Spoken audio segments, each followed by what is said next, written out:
Hello everyone, thank you for logging in today to watch this webinar on using the Educator Licensure Management System, or ELMS, to document implementation of the Mississippi Principal Evaluation System.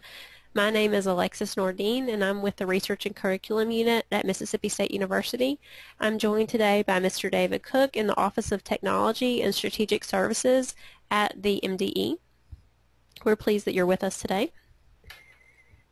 Alright, our objectives for today's webinar are first to just give you a reminder of the MPES process and the major deadlines that are involved with that process.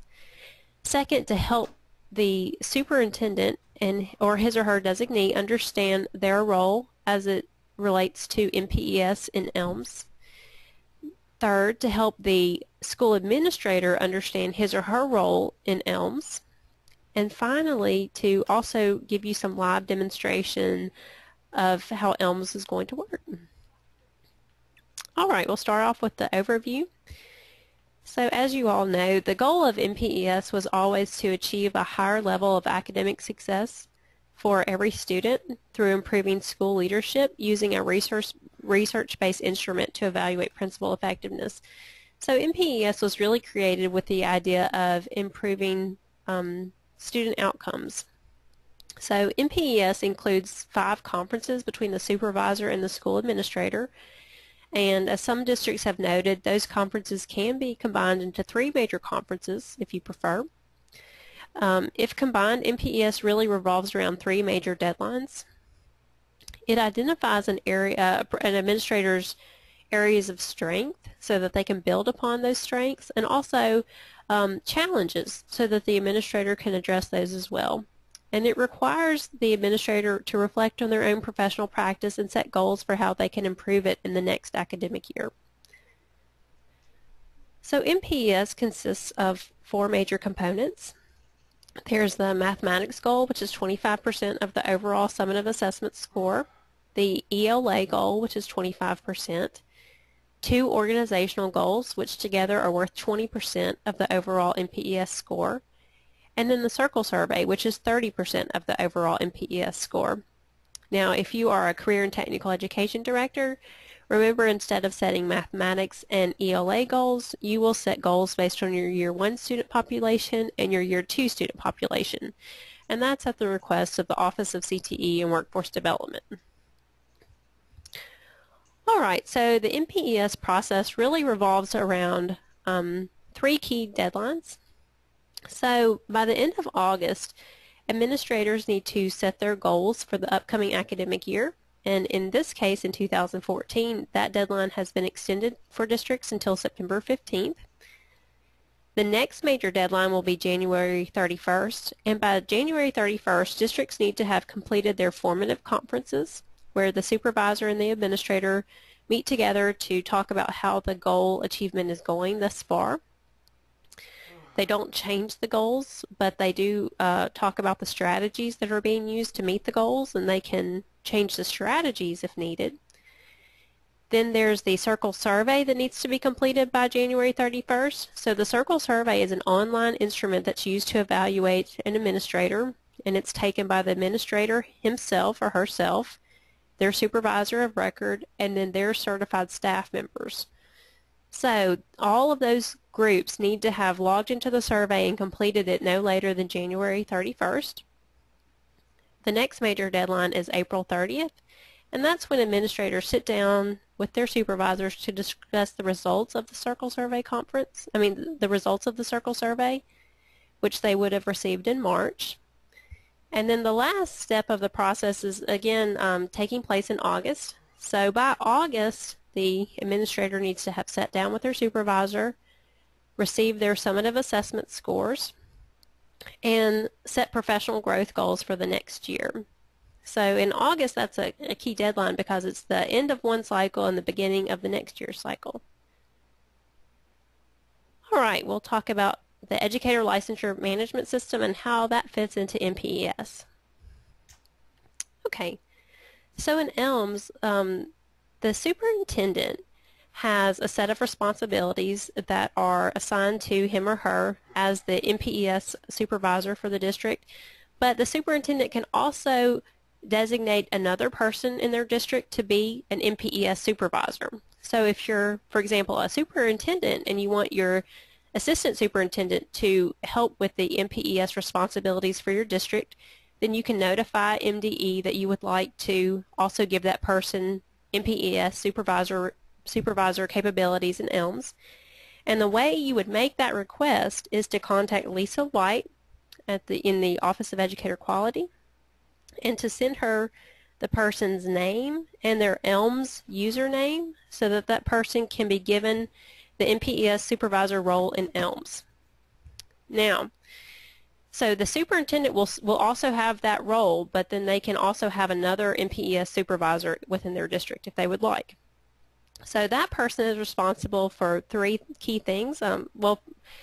Three things. First off, they're responsible for creating the school administrator list. So they need to make a list of all administrators that are going to be working in their district. And so that would be the head principals, career and technical education directors, assistant principals, alternative school directors, and of course if there's a special school, their principal needs to be on that list as well. Next, so once they've created that list of administrators, then the next major thing that they'll need to do in ELMS is at the end of the year, after they've had the Summative Assessment Conference, they'll need to go ahead and enter the score information into ELMS. So they'll enter the administrators' scores that were received for the ELA, math, and organizational goals, the circle survey, and then ELMS will calculate the final score.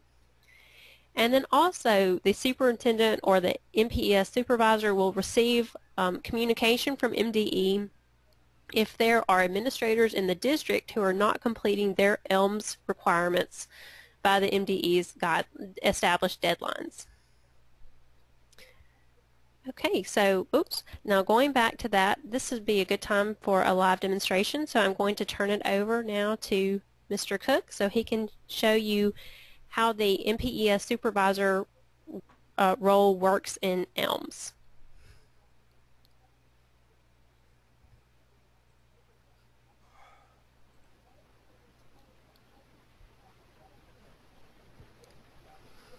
Okay. I believe I'm driving this presentation now. Is that correct? That's correct. Okay. When I first talk about ELMS itself, and then I'll go into the MPES module details. There are two ways to get to the ELMS login from the MD homepage.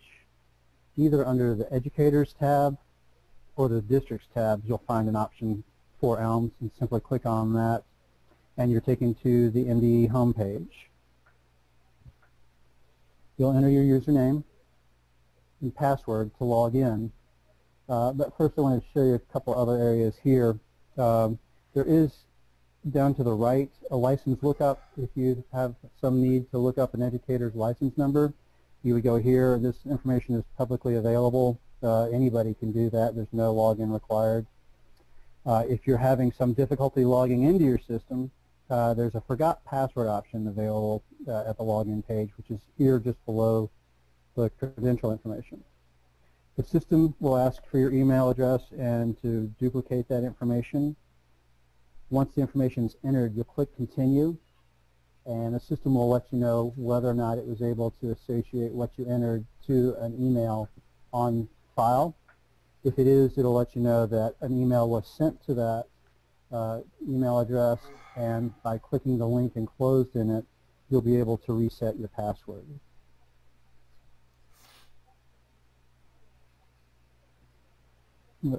So logging in as a system administrator,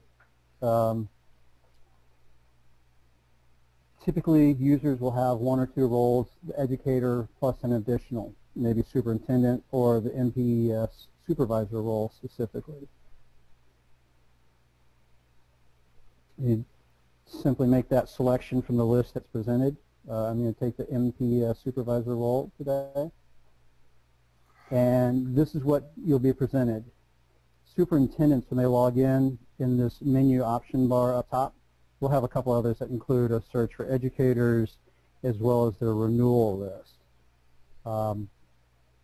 But this menu option, the MPES, will give you access to the module, and that will allow you to create your administrator list as well as enter their scores. This is the summary page for the module. You'll notice that the school year has already been selected, and that was actually done by the system. It takes the current date and selects this current school year, and it populates the administrator list that has already been compiled at that point in time. You can see in this list we already have one person added. To get somebody into this list, you'll actually use the top area, administrator search. And I want to stress that primarily the Social Security number will be used to identify your administrators. In case you're not able to find them by the Social Security number, there is the last name, first name fields as well. And you simply enter information in any combination of the three fields, click the search button, and the system will return the results it found based on those entries. In this table, you see I chose this particular name for the reason normally you will only have one entry in the results.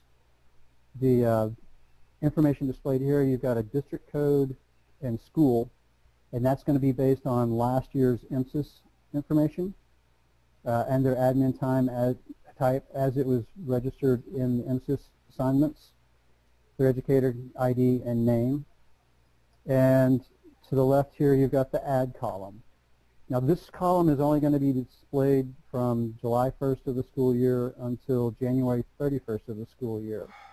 And it will allow you to add administrators to your list.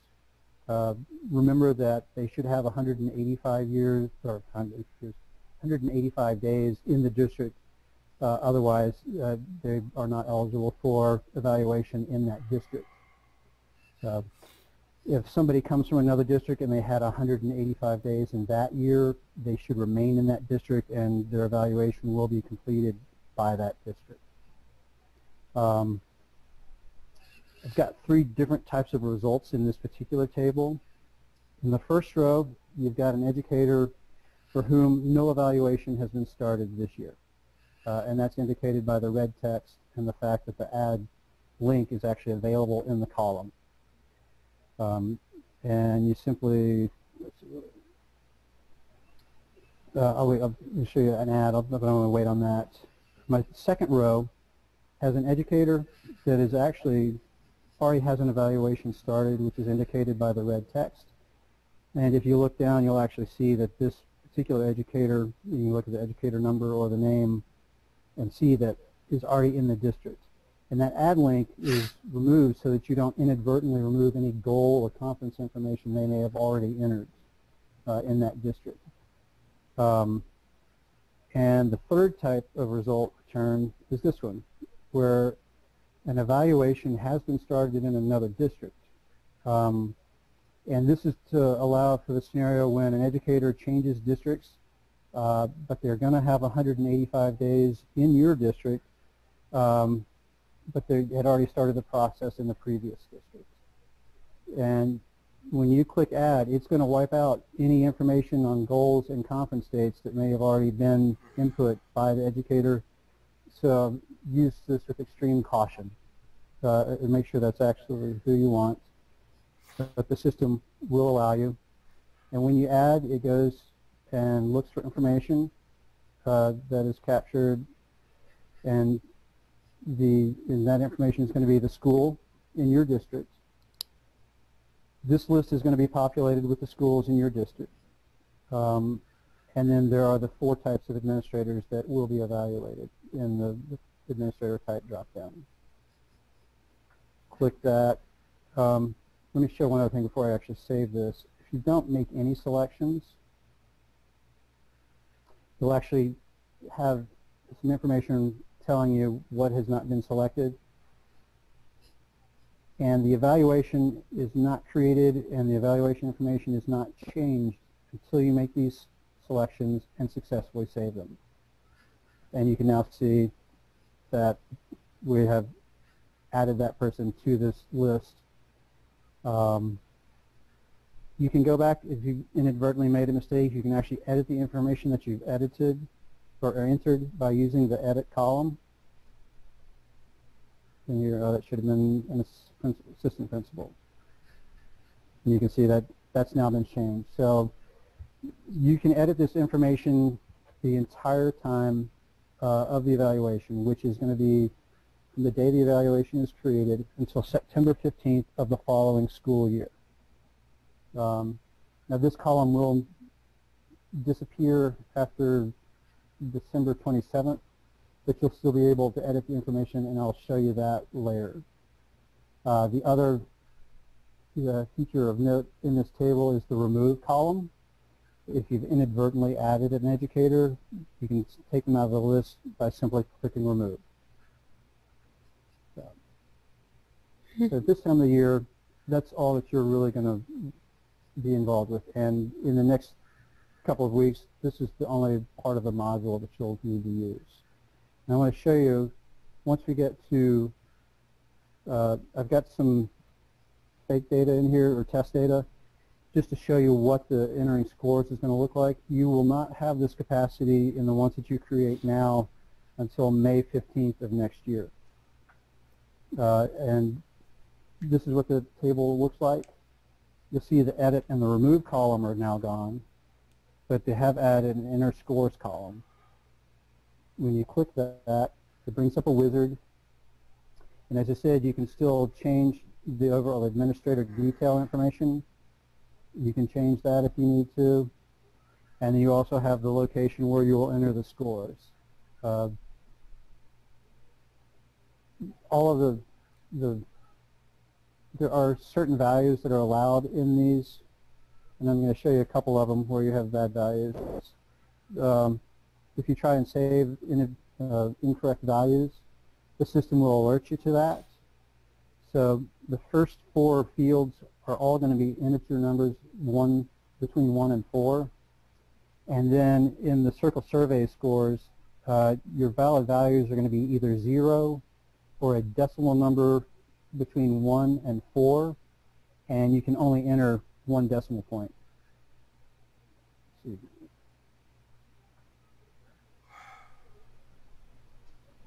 So it's still even complaining about the having the extra decimal point. And I'm just going to cancel out of that.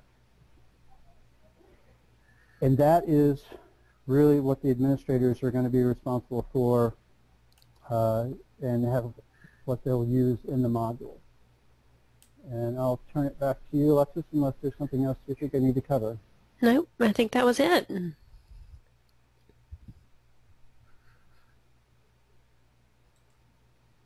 Okay, Great. Thanks so much, Mr. Cook. Okay, and just to point out to everyone, as he was saying, so what you're going to be doing right now as a supervisor, well, as the MPES supervisor or the superintendent, you're just going to be compiling the list of administrators right now who are in your district.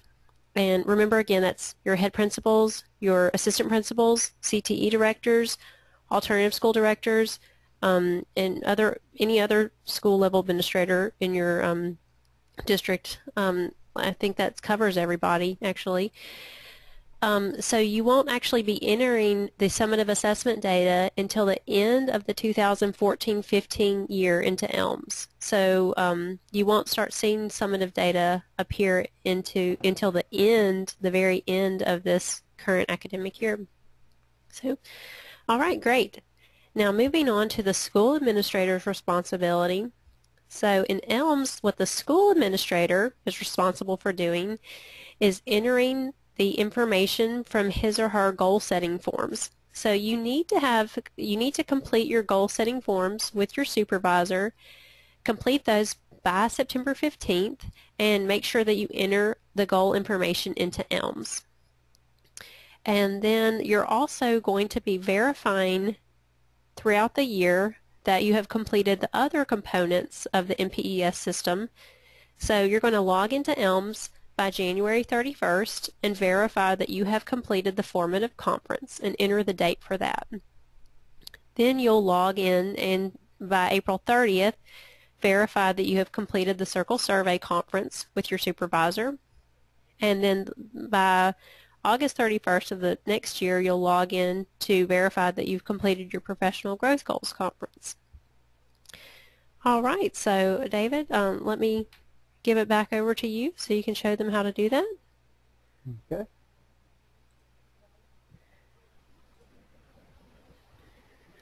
Okay, and your administrators will also log into the ELMS system. And as you can see, they're presented with a lot fewer options. They'll choose the educator role.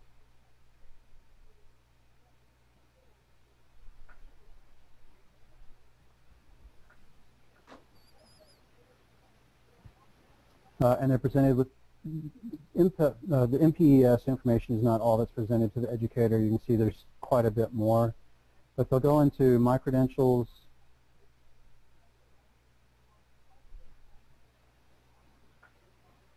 and all of their information is presented.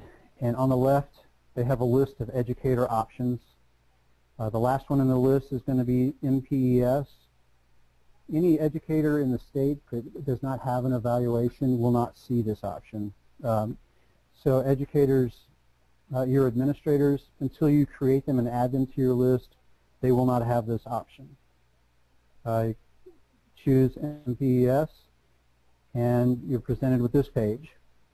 And it's got two areas. You've got a list of evaluations that have been done for this administrator, and below you've got an area that will display the details of those evaluations. Clicking the View button will change the information that is displayed in the tab area below. And the one area of interest probably most of the administrator is editing goals, which I guess edit or enter goals. They'll use this. They are only able to enter those goals basically within 30 days of the creation of the evaluation, except for those created in July, and all evaluations created in July will actually have until the end of August to enter that information. So as you can see, if I try and click on this, I'm not able to because it's last year's evaluation and outside of the goals entry dates, and those are displayed as a reference for the administrator. And here we have the goals page.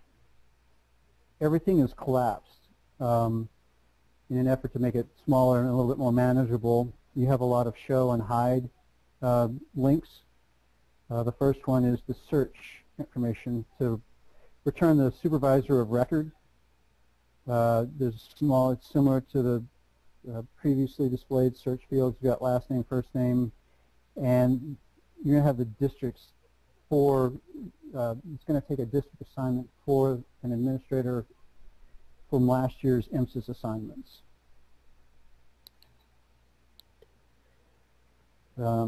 Simply enter your information, and any combination of the three fields will return results.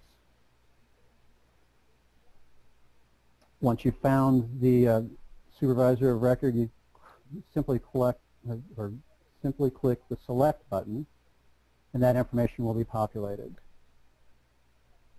Okay, I'm going to show you, there's a lot of information that's required to get through this process, and to show you almost all of that, I'm going to attempt to save it with almost no information saved. When you try and save an information that's required has not been entered, you'll get a list of information telling you what needs to be included. You see, you've got student population, and I've got certified staff in those first two columns, but if I click continue again, you'll see those are gone, and now we're up to the ELA student population. I think the next area of interest will be the goals entry. You've got three, one for the ELA goals, mathematics goals, and organizational goals. The ELA and the math are very similar in that they ask for the number of students. There's also the ELA metrics, and by selecting a school accountability report as an option, this field will become required. If you're trying to save it, well, I'll show you that. try and save it now, there's going to be a new line added, and it will tell you if a school accountability report is selected, the goal should be entered. So any option other than non-applicable, we'll do that in either set of these radio button lists. So you'll also enter your level 1 or level 4 performance range goals in the following fields. If you have multiples, you'll have the and or. This is not a required field, but that is the ELA goals. And then in organizational goals, you've got the 2 goals, and both of these are required. And then you'll have entry for the different levels of performance. And the final entry is the goal setting conference date. You can enter the text directly, or you can use the pop-up to do that. That's your choice.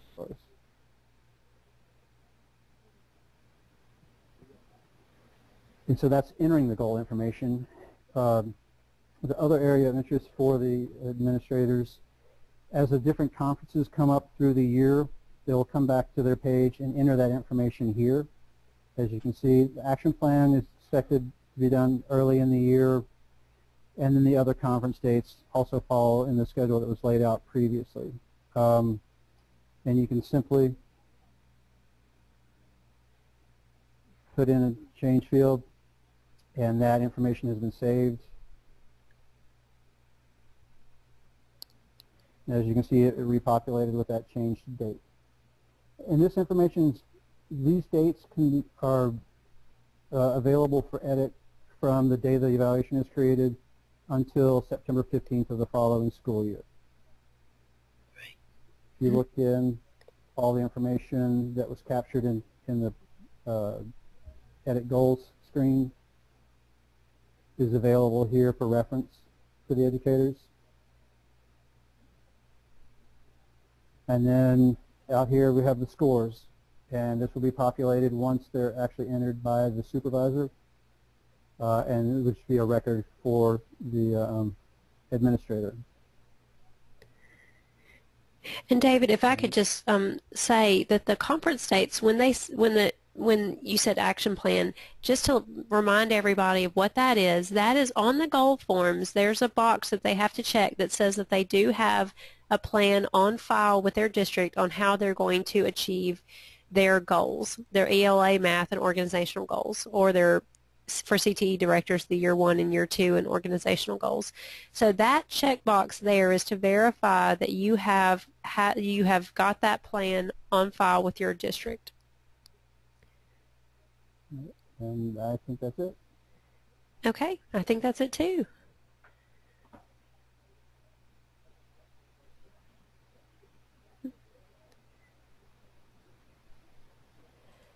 Okay, so we've gone over what the school administrator is responsible for doing in ELMS.